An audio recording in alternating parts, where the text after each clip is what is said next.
Dino, facciamo un passo indietro, ritorniamo alla tua formazione, come è iniziata la tua carriera? Diciamo che è cominciata forse prima che nascessi, perché mio padre è un comandante, mio nonno era un comandante, mio bisnonno era anche lui un comandante e avevano una piccola nave, un veliero, erano di Lussino e portavano i passeggeri in giro per l'Adriatico.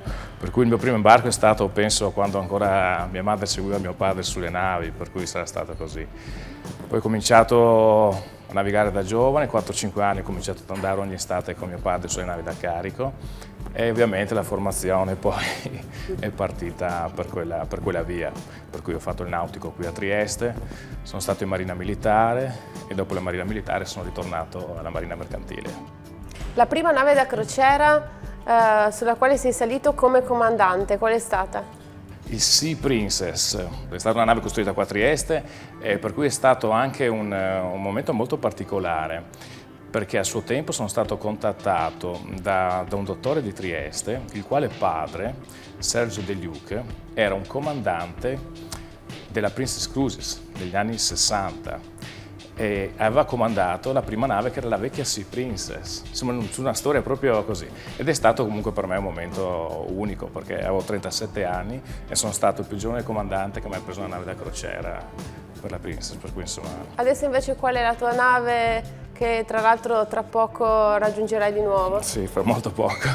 Il Majestic Princess, quella con cui sono partito qui da Trieste nel 2017, è stata un bellissimo momento per me. Abbiamo preso la nave da Monfalcone, l'ho portata qui, ho fatto la manovra davanti a Piazza Unità e poi da lì siamo andati alla nave in Asia. La nave adesso è in Asia, ovviamente non è operativa al momento, siamo in pausa per via ovviamente del Covid. Però la nave deve essere mantenuta, tutto il personale tecnico a bordo. Per cui riparto fra poco, lunedì vado ad Hong Kong, riprendo la nave e poi ci sarà da aspettare, prepararci per la nuova ripartenza che prevedo sarà magari settembre-ottobre. Quali sono gli aspetti che ti piacciono di più della navigazione quando sei fuori, anche se lontano da casa, però quali sono gli aspetti che ti continuano ovviamente ad entusiasmare anche dopo tanti anni di lavoro? Sicuramente il mare. Il mare, sono innamorato dell'acqua, del mare.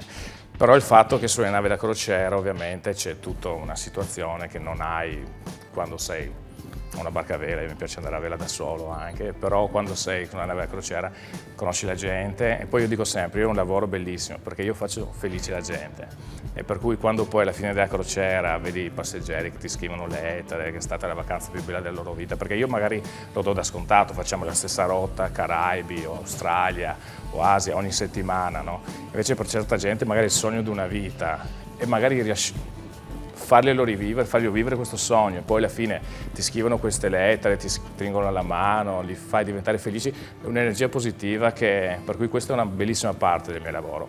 E poi io sono un driver, un manovratore, mi piace manovrare la nave, proprio fare la manovra, fare una bella manovra, come fare un bellissimo parcheggio, no? Per cui quello mi dà anche soddisfazione, però queste sono diciamo, le cose principali, il mare, stare in mezzo al mare, sotto le stelle la sera, guardare l'orizzonte.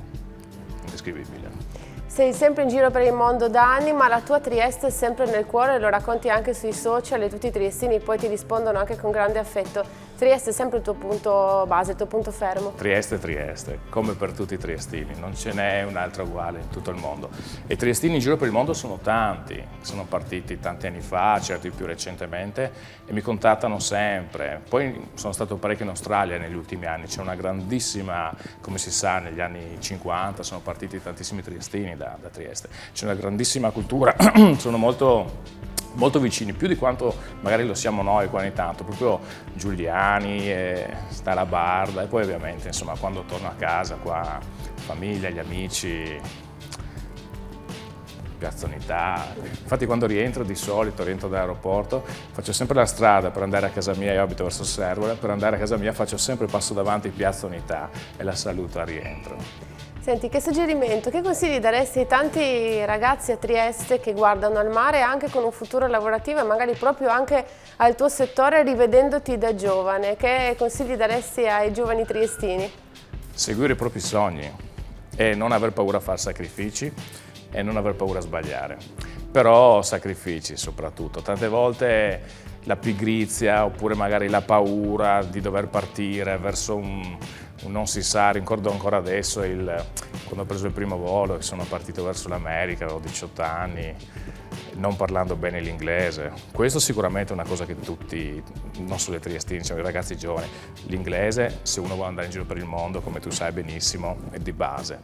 Lo masticavo, diciamo, però diciamo soprattutto ci vuole un po' di sacrificio, perché lasciare gli affetti, lasciare quella sicurezza che uno ha e andare soprattutto da soli, però poi alla fine se insegui i tuoi sogni e poi se vivi quello di cui sei innamorato, perché se sei innamorato di un particolare tipo di vita, dinamica, di conoscere gente, di vedere nuovi posti, quello diventa una malattia poi.